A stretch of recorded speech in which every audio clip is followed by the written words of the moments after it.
few notices first. So number one, we can take up an offering. That'd be great. I don't know what the bosses are. There we go. We can take an offering. That'd be great. If you are new here, there is no obligation at all to give. It's just another way for us to worship by giving God what we have. It's not just praise, but also what He's given us, which is cash and money. Few things first. Blazing. Is Blazing in today? I can't see him. No, yeah, okay. Well, if Ben Hazen, he is going to be helping coordinate packing away from New Day. Yes, we haven't done it yet. We don't want to look at it, we want to touch it, but truthfully, Ben has got to do it. And so if you can help him, we would really, really appreciate that. Many hands made light work, and it will really help us out for next year. So please speak to Ben about that. Not next Sunday, but the Sunday after, the 4th of September, we're going to be having a testimony Sunday. So what that is we're going to be, instead of a preach, I'm going to be leading us, just kind of hear some stories of what God has done over last few months, really in particular over the summer, but last few months. That Sunday is going to be just great fun of hearing what God's done, celebrating in it, and then we're also going to have a space just to wait on the Spirit on it. If you have any testimonies, please come speak to me, because I would love just to hear what God has done. So come speak to me, 4th of September, that's happening. Then, cool. On the 26th, he's gonna shoot for it. Is it 26th the substitute track starting? Yeah. 26th. On the 26th. Great. 28th. Took a shot. Got 2 days out. On the 28th of September, we are starting up our discipleship tracks. Woo! Woo! Woo! Excitement will build. Get ready. For the next few weeks, I'm going to be doing this every time. So we're going to be starting subtracts. What that is, if you don't know what they are, is we run 3 streams of different kind of maturity of where you are on your life. And we are going to be running them from the 28th of September. What they are, you're going to hear more about them every Sunday, starting from the 4th of September. We're going to share what each track are, but just so a bit of a highlight or too long didn't read type thing. They're going to be Alpha. We're going to look at Strong Foundations, which is a course that helps us ground some theology. And then we're also going to be doing the Exploring Membership course. So those are the 3 in the newsletter from this week. You're going to be receiving a link where you can sign up. I so wholeheartedly recommend you sign up to one of them. Last time doing them in January, they were great fun. They were really good to kind of learn and grow and develop together. So I really want to recommend, please do sign up and get involved with those. 28th of September, they'll be starting. Last notice is baptisms. If you have never been baptized, you believe in Jesus, you belong to Him, but you've never been publicly baptized, then please come speak to me in October. We're going to be opening up the pit and the baptism pool to be able to, we've got to call it something, open up the pit. And we're going to be baptizing people. If you are in kids work, if you're a kid and you want to do that, come speak to me. I would love to have a genuine conversation with you. But equally, if you're in youth, love to speak to you. So all ages, come speak to me so we can have a conversation. Great. Reuben, do you want to come up? Should we give Reuben a round of applause? Yeah. What a guy. Let me pray over Reuben, and then let's go for it. I'll stand over here and pray. Heavenly Father, I thank you for Reuben. I thank you for the man he is. I thank you for the words he put in his heart. I pray now as he just brings your words to us, use him as a vessel for your work, that he would speak from your heart, and he would encourage us well as we continue our journey in Esther. Praise in your holy name. Amen. Amen. Reuben. Amen. Great. Well, good morning, everyone. As Jesus mentioned, my name is Reuben. I'm part of the church here. I lead a Connect group and I help run the Alpha course, which is, of course, the best of the discipleship tracks we can go on in September. And today I'm taking us through the next in our series on the book of Esther. Today we're looking at the character of Mordecai, who is Esther's guardian. So we're looking at the theme of godly obedience. And the story, the question which the book of Esther helps us to answer, and that question is, how do we live when it looks like God is absent? How do we live when it looks like God is absent? And the book of Esther helps us to answer that question because, am I a bit loud? Is that okay? Is that all right? Good. We're good. We're good. How do we live when it looks like God is absent? The book of Esther helps us to answer that question because it's one of only 2 books in the Bible that doesn't mention God. Does anyone want to guess which of the other book of the Bible which doesn't mention God is? This is not in the quiz. Numbers. Not Numbers. Just guessing. Song of Songs is the other book of the Bible that doesn't include the book of Esther, so you can store that one away for the next time we do a quiz. And although God isn't mentioned in the book of Esther, we can see his activity everywhere if we read it carefully. Esther and Mordecai were in a situation where it looked like God was absent. They were God's people, but in a foreign land. They were a minority and under threat, and they might have wondered if God had abandoned them. And we can sometimes feel the same. We might look at the world around us and wonder if God is really in control. But looking at Mordecai in the book of Esther helps us to see how we can live when God seems to be absent. And the way that we live is through obedience and trust. So where are we going this morning? We're going to start by thinking about who is Mordecai, and then who are we in the story. And then, like all good preachers, I have 3 points. They don't begin with the same letter, but so godly obedience is always right. It's not a small thing. And that godly obedience is an ironic paradox. So you will also know when we're getting towards the end as well. So let's start by thinking about who Mordecai is in the story. When we first meet Mordecai in the book of Esther, it doesn't seem like he is going to be a particularly major character in the story. After all, the book is named after Esther, isn't it? It would seem like she is the main character in the story, and Mordecai is just this kind of extra character who he just looks after Esther at the start of the story, and I think that's about it. But actually, Mordecai is a really important character, and the reason we played that quiz earlier is because if the book of Esther has a hero and a villain, then the hero is Mordecai and the villain is Haman. And there's a really big conflict going on between these 2 characters in the story. Let me explain why by the way that the 2 characters are introduced to us as we read the book of Esther. So this is how Mordecai, our hero in the story, is introduced. We're told about his backstory, his family line. And it says, now there was a Jew in Susa, the citadel, whose name was Mordecai, the son of Jair, the son of Shimei, son of Kish, and Benjamin. And you might think, oh, that's just a boring list of names. Why is this in the story? Let's get on with the exciting part of the story. But nothing is wasted in the book of Esther. Did you notice this detail? He's called a son of Kish. Now, if you were in the summer series last year, looking at 1 Samuel, you will know that King Saul, Israel's first king, was a son of Kish. So when we meet Mordecai, we discover he is a descendant of King Saul. Now, King Saul was not a good king. One of the key moments in his reign, which actually Paul McCormack and I looked at in the summer series last year, is when King Saul disobeyed God and didn't destroy the Amalekites, the ancient enemies of God's people. And you can read about that in 1 Samuel 15. So Mordecai is from the same family as King Saul, and that's important because when we meet the villain of the story, when we meet Haman, we're told something about his family line as well. This is how the villain is introduced after these things. King Xerxes promoted Haman the Agagite, the son of Hammedatha, and advanced him and set his throne above all the officials who were with him. So again, another list of names. We're told his family again, and that matters because he's described as an Agagite.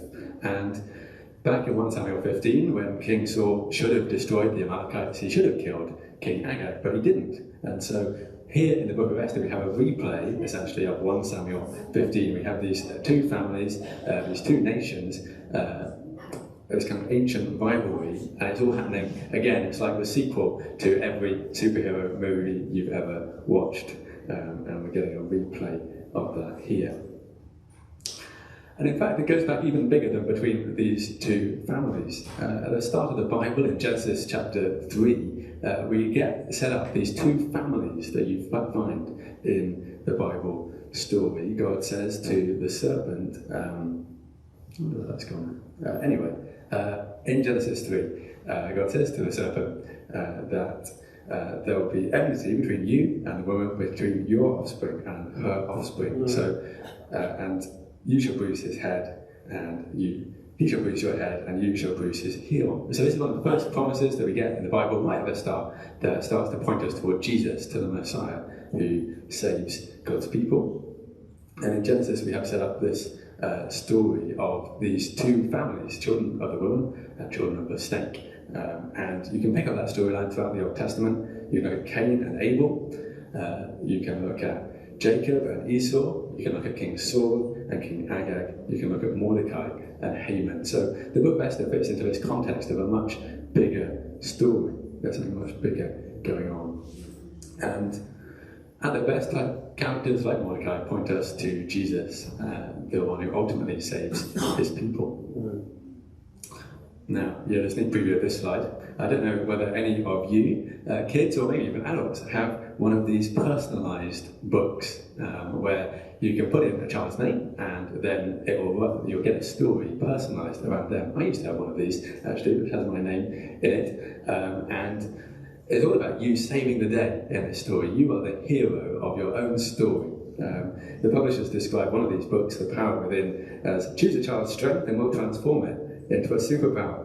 In an epic, personalised adventure where they get to be the hero and save an entire city. The Power Within is a celebration of every child's unique potential. Sounds great, doesn't it? And we can maybe sometimes think of the Bible being a little bit like this kind of personalised adventure book. We can kind of think about the story of Esther, and we can think, well, who would we like to be in that story? Which character? If you could choose any character to play in the book of Esther, who would you choose? Maybe you'd choose Esther, maybe you'd choose Mordecai. You'd want to be the hero. You probably wouldn't want to be Haman. I don't know, maybe you like playing that kind of thing in these kind of games. But the Bible isn't like that. That's not really how we want to read the Bible. We're not the hero of the story. But the Bible does show us a wonderful story that we can join in, but we're not the main character. And one of the things I want to show today is how wonderful the story of the Bible is. It's a story about blessing, good versus evil, justice. It's a story that we get to join in with, but we're not the main character. My main point today isn't that we should be like Mordecai, because that's not the situation we're in. Whatever you're going through today, I don't think you're trying to save God's people from certain death. Jesus is the one who has already done that. Mordecai and Esther point us toward Jesus. They help us to understand more of who he is and what he has done for us. So with that introduction out of the way, let's look at these 3 points together. So godly obedience is always right. Now, Jeeves is going to throw some chocolates at you, and the aim of this game is that you don't eat them straight away. You hold on to them, and if you can then, at the end of this first point, you can then show Jeeves that you haven't eaten your chocolate yet, you get another one. Catch! Patience is the name of this game, and I'll just wait while you all get your chocolate. Okay, let's dive into the story. So I'm looking at Esther chapter 2. Esther's just become queen, and you've all got some chocolate. So hold on to it, don't eat it, because if you don't eat it, you get more later on. So, in Esther chapter 2, Esther has just become queen, and Mordecai just happens to be in the right place at the right time to overhear a plot that two of the king's bodyguards, they're plotting to kill the king, and Mordecai hears about it. He foils the plot. The king is told, and the king's life is saved because of what Mordecai does. And that is really good news, isn't it? And in those days, if you saved the king's life, you could expect to receive some kind of reward. Maybe you would get some money, maybe you would get a good position in the government if you helped to save the king's life. And Mordecai, he does this, but nothing happens to him. His obedience seems to be completely forgotten. And the next thing you read about in the book of Esther, about 5 years later, you have Haman being promoted instead of Mordecai. So nothing happens to Mordecai. His obedience is unrecognized, but he has still done the right thing. Now, someone asked me while I was preparing, how do we know that Mordecai's obedience is godly, but he's doing the right thing? And it's a really good question, obviously, because God isn't mentioned in the book of Esther. And one of those reasons is that if you read the prophet Jeremiah, who was speaking to the people in exile, like Esther and Mordecai, Jeremiah told them to seek to be a blessing to the place where they were in exile to, and that is what Mordecai is doing by saving the king's life. So he's doing the right thing. And chapter 2 ends with a note that Mordecai's actions were recorded in the official history of the king's reign. But for now, that seems to be completely forgotten. And this leads us to some questions. So have a think about these questions, maybe over lunch or after the service. How do you feel when maybe like Mordecai, you're doing the right thing, but you don't get the credit? How do you feel when that happens? And the second question, what do you do when no one is watching? No one else knew that Mordecai had overheard this plot. He could have just let the plot take its course and let the king let that kind of plot happen. So what do you do when no one's watching? So kids, what do you do when no one will know that you've copied someone else's homework or that you've cheated on that test? What do you do then? Well, grown-ups, what do you do when there are no speed cameras around? What speed do you drive at when that happens? Or if you're on that really boring Zoom call, no one will know whether you're really listening or not. What do you do when no one else is watching? As followers of Jesus, we know that he is always watching and he sees everything we do. He is the king that we live to please. Paul writes in Colossians, slaves, obey your earthly masters in everything you do. Try to please them all the time, not just when they are watching you. Serve them sincerely because of your reverent fear of the Lord. Work willingly at whatever you do, as though you're working for the Lord rather than for people. So, whether our obedience is recognised or not, we have the ultimate reward, knowing that we live to please our unseen King, who is Jesus. So, well done. If you haven't eaten your chocolate yet, you can now have more chocolate if you want it. So, godly obedience is not a small thing.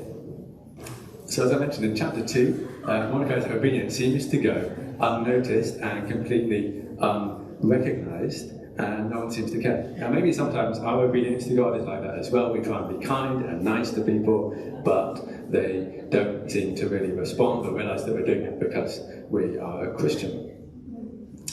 But in chapter 3, Mordecai obeys God because he sees himself as part of a bigger story, as part of God's story in the world. And he does that even though his obedience puts him in great danger. And sometimes our obedience to God makes us stand out. So, a little bit more audience participation. Have you ever been in a situation where you have really stood out for some reason? Maybe you misread the dress code at an event you were going to, or you forgot it was World Book Day at school. Turn to the person next to you and talk for 1 minute about a time when you really stood out, and maybe we'll get some people to share in a minute. Tell the person next to you about a time you really stood out. Okay, anyone want to shout out about a time that they really stood out from the crowd for some reason? Anyone willing to share maybe their embarrassment with us? Anyone got anything want to share? Yeah. Oh, do you want to take the mic or just chat it out?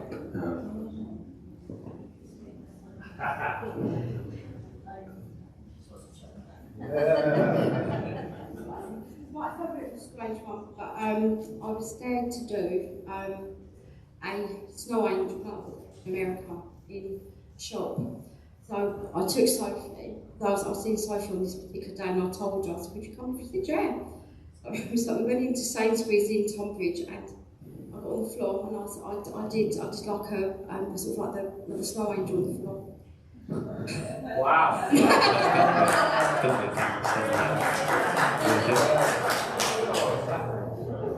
Anyone else got one they want to share? Couple more. Go on.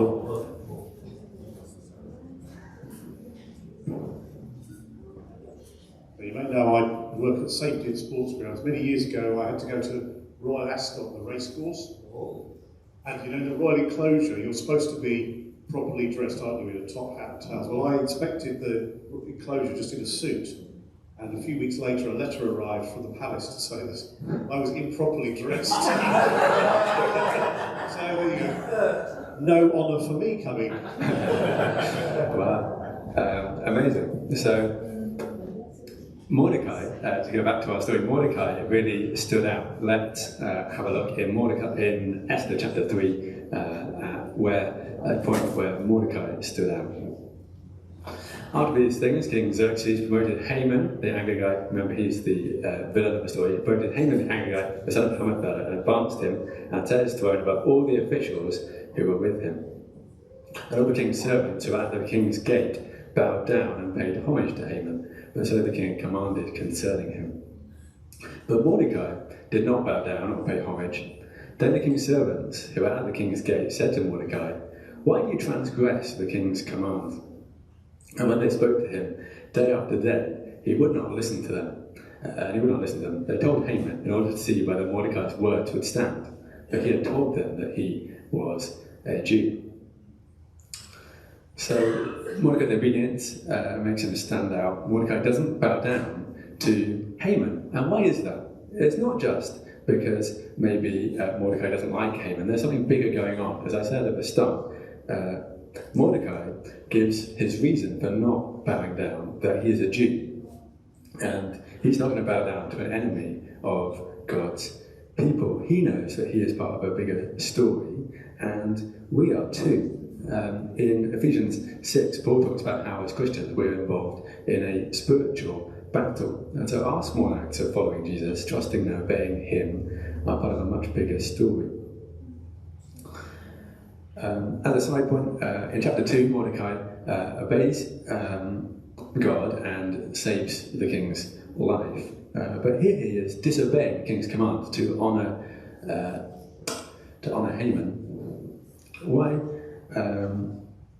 is that? Well, Mordecai's true king was not Xerxes. It wasn't a king who could be seen, but God. And so sometimes, actually, obeying God may mean disobedience to someone else, and we need wisdom to know when that's the case.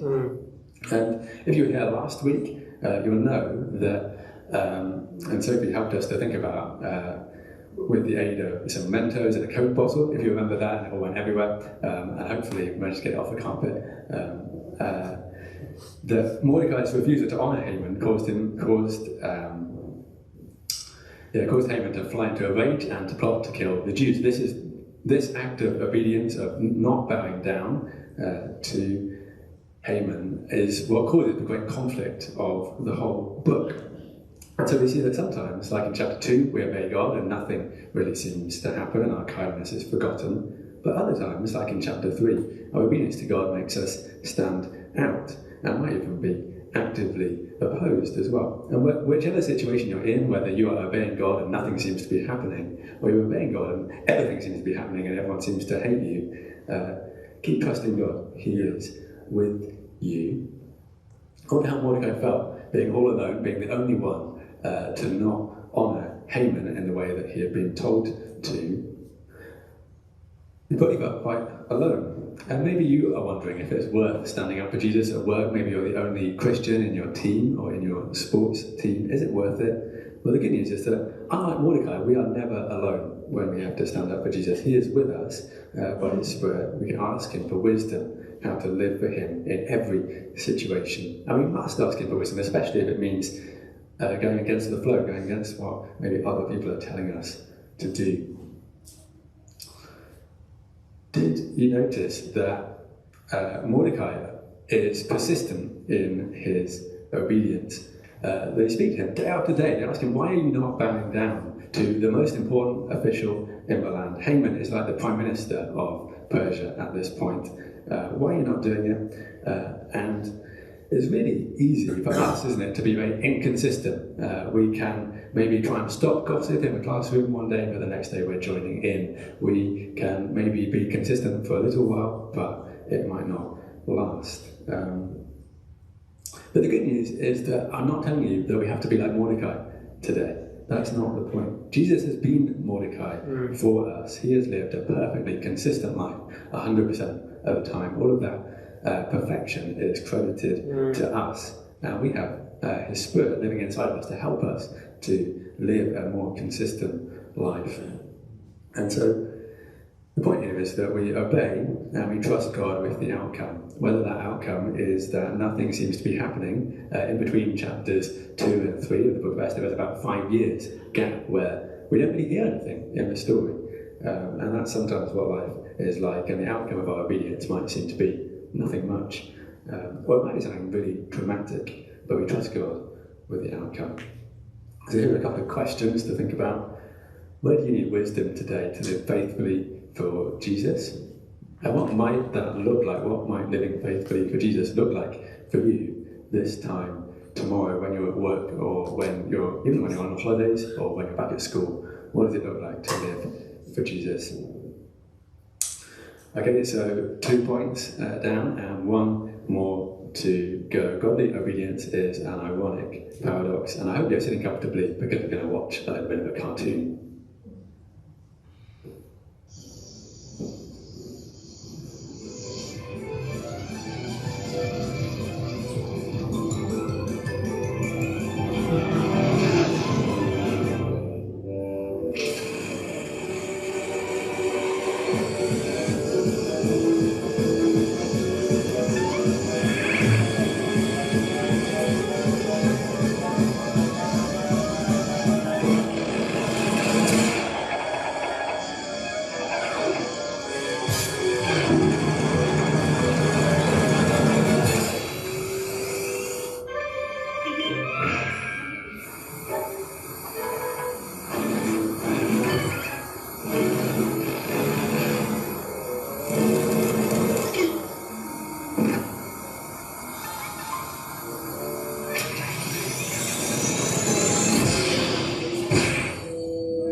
Okay, so you may be wondering at this point, why have I shown you a clip from a cartoon?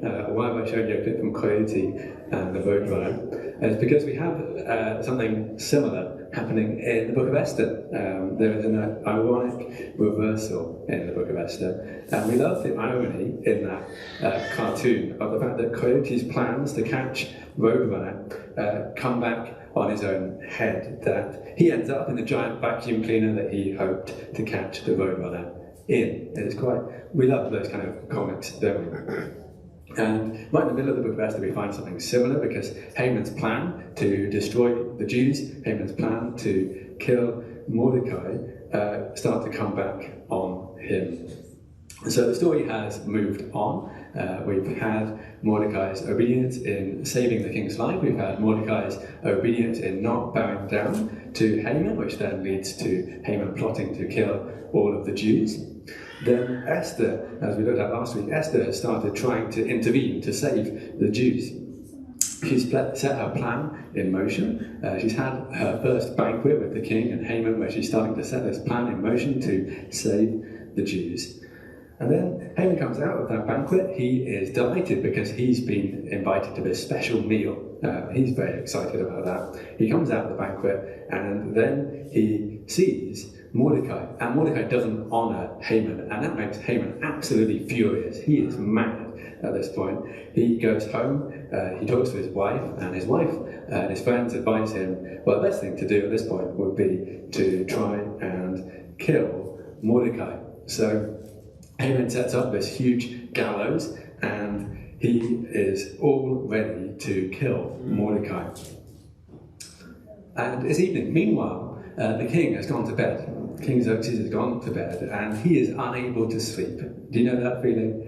I don't know what you do when you can't sleep, but it just happens that Xerxes asks his servants to come and read his own biography to him, because that's the best reading material, isn't it? If you're a king, about how great your reign has been. And it just happens, but they read through those chronicles to the point where Mordecai's actions to save the king are remembered. And the king asks, well, what have we done to honour Mordecai for his obedience and his kindness in saving my life? And they say, well, nothing's been done. Nothing's been done to honour Mordecai. And this is where the reversal begins. Because Haman is early in the morning. Haman is on his way to the palace. Haman is getting ready to tell the king about how they need to kill Mordecai. Well, the king has just said, oh, we need to honour Mordecai. We need to, because he saved my life. And this is where we enter the story, where we get the reversal, a bit like Coyote and the Roadrunner. Now, Haman had just entered the outer court of the king's palace to speak to the king about having Mordecai hanged on the gallows that he had prepared for him. So you can see what's going through his mind at this point. And the king's young men told him, Haman is there, standing in the court. And the king said, let him come in. So Haman came in, and the king said to him, what should be done to the man whom the king delights to honour? It's a really nice question, isn't it? And Haman said to himself, whom would the king delight to honour more than me? And Haman said to the king, for the man whom the king delights to honour. And then Haman spends a very long time. If you read the book of Esther, he spends quite a long time saying about all the great things that should be done for the king, the man the king delights to honour, that he should have the king's horse, that people should honour him in so many great ways, because Haman wants this to happen to him. Then the king said to Haman, hurry, take the robes and the horse, and as you've said, and do so to Mordecai, the Jew who sits at the king's gate. Leave nothing out that you have mentioned. And this is the start of a great reversal in the story. And it's particularly ironic because Haman's name, if you look at what it means in the original language, means celebrated one. That is what he most wants. And we have this irony that the honour that Haman planned for himself ends up going to Mordecai instead. Well, actually, the death that he planned for Mordecai ends up being his own death. Haman ends up being killed on the gallows that he prepared for Mordecai. And so Haman's desire to be honoured, the thing that he most wants, ends up being the thing that kills him. How often have you wanted a particular thing? Maybe it's a particular toy, a particular computer game, or you maybe wanted to, just a bit more money, you know. But you've never got enough money. The toy is never quite as good as you think it might be. And like Coyote and like Haman, our own plans kind of carry within themselves often their own destruction. And it points us to the fact that only Jesus can really, truly satisfy our deepest desires. But the most interesting thing, actually, in chapter 6 is quite hidden. We have this hidden hero, and we enjoy the reversal that I just took us through there. But do you know that the whole book of Esther is structured around a big reversal? It's quite common in the Bible. The most important point is right in the middle, and you can find it because everything else mirrors around that central point. So I have a little diagram. We have a good diagram. This plots out all of the points in the story so far. So you have Xerxes' greatness, you have some parties, you have all of these different points right down to this procession in chapter 6. And then as you follow the story on, you discover that everything mirrors. So you have Esther's first banquet, and then you have a second banquet after the royal procession, where that reversal starts to happen. And then everything else mirrors as well. So you have two conversations that mirror each other. You have two edicts that mirror each other. You have an edict to destroy the Jews, and then an edict to save the Jews. And everything mirrors around a central point, which all hinges on some coincidences. It just happens, the king can't speak, it just happens that they read about Mordecai's obedience. And so when I introduced that question, how do we live when it looks like God is absent? And I said the answer is about obedience and trust. Well, we thought quite a lot about obedience, about how it's always right, even if we don't see the benefit of that right now. But also, it's about trust, isn't it? Because while Esther and Mordecai have been at work, God has also been at work. The story hinges in chapter 6 on God's perfect timing. God is quietly at work, and he is turning the plans of the enemy upside down. What Haman intended for Mordecai gets flipped around on him. And Mordecai's apparently forgotten act of obedience is actually what God uses later on in the story to turn everything around. And so that royal procession in chapter 6 leads on just the very next day to things swapping around, so that Haman dies and Mordecai becomes prime minister in his place. And now everything is set up for Mordecai and Esther to save the day and save God's people and reverse Haman's edict to destroy the Jews. And later on in the story, the day that Haman set out to kind of by lot for the Jews to be destroyed actually becomes the day that they're saved. So later on in chapter 9, on the very day when the enemies of the Jews hoped to gain mastery over them, the reverse occurred. The Jews gained mastery over those who hated them. So we have another great reversal in the story. And then at the very end of the book, we get this account of Mordecai's greatness, how he's gone from being a nobody, kind of an also ran in the story, to being prime minister. Mordecai the Jew was second in rank to King Xerxes. He was great among the Jews and popular with the multitude of his brothers, for he saw the welfare of his people and spoke peace to all his people. Now in all this, Mordecai points us to Jesus, because our salvation is the ultimate reversal. I don't know if you ever thought about it in this way, but the punishment that should have fallen on us, well, it fell on God instead, in Jesus, on the cross. If you think of the cross as being a place of judgment, then actually that's the place where we find grace and we find mercy. If you think about the cross as being a place of death, it's actually the place where we find life. And there's a great reversal going on.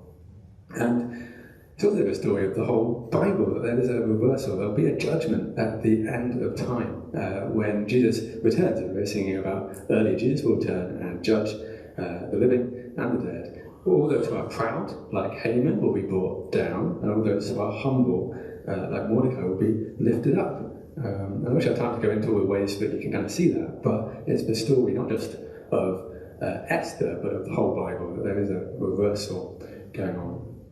Mordecai saved his people through living. Jesus saved us by dying for us. And the outcome of Jesus' ultimate obedience is life and blessing. That's what you see about Mordecai in chapter 10. And that's what we get. We get the benefits of all of Jesus' obedience to us. And the interesting thing is that thinking about a paradox, thinking about things not being quite how they seem, that's also the life that Jesus calls us to. He calls us to a life of obedience. In Mark chapter 8, Jesus says these things about people who want to follow him. He says, if anyone would come after me, let him deny himself and take up his cross and follow me. Whoever would save his life will lose it, but whoever loses his life for my sake and the gospel's will save it. So do you see what Jesus is saying in those words? If we try and save our lives by worshipping everything else, by trying to find money or relationships or possessions or whatever it might be, that we try and hold on to our time, then actually we really lose our lives. We don't really get the things that we want. But if we lose our lives for Jesus' sake, if we let go, if we live a life of service and love, seeking to bless others, then that's when we truly find them. And I know kind of in my own life, both in kind of bigger picture kind of things. So at university, I was asked to be on the executive committee of the Christian Union in a role that I didn't really want to do. It wasn't the role I felt I would maybe be best suited to, and it would have been easy to go, I'll try and save my life. I just want to do my own thing. I don't want to serve in that role.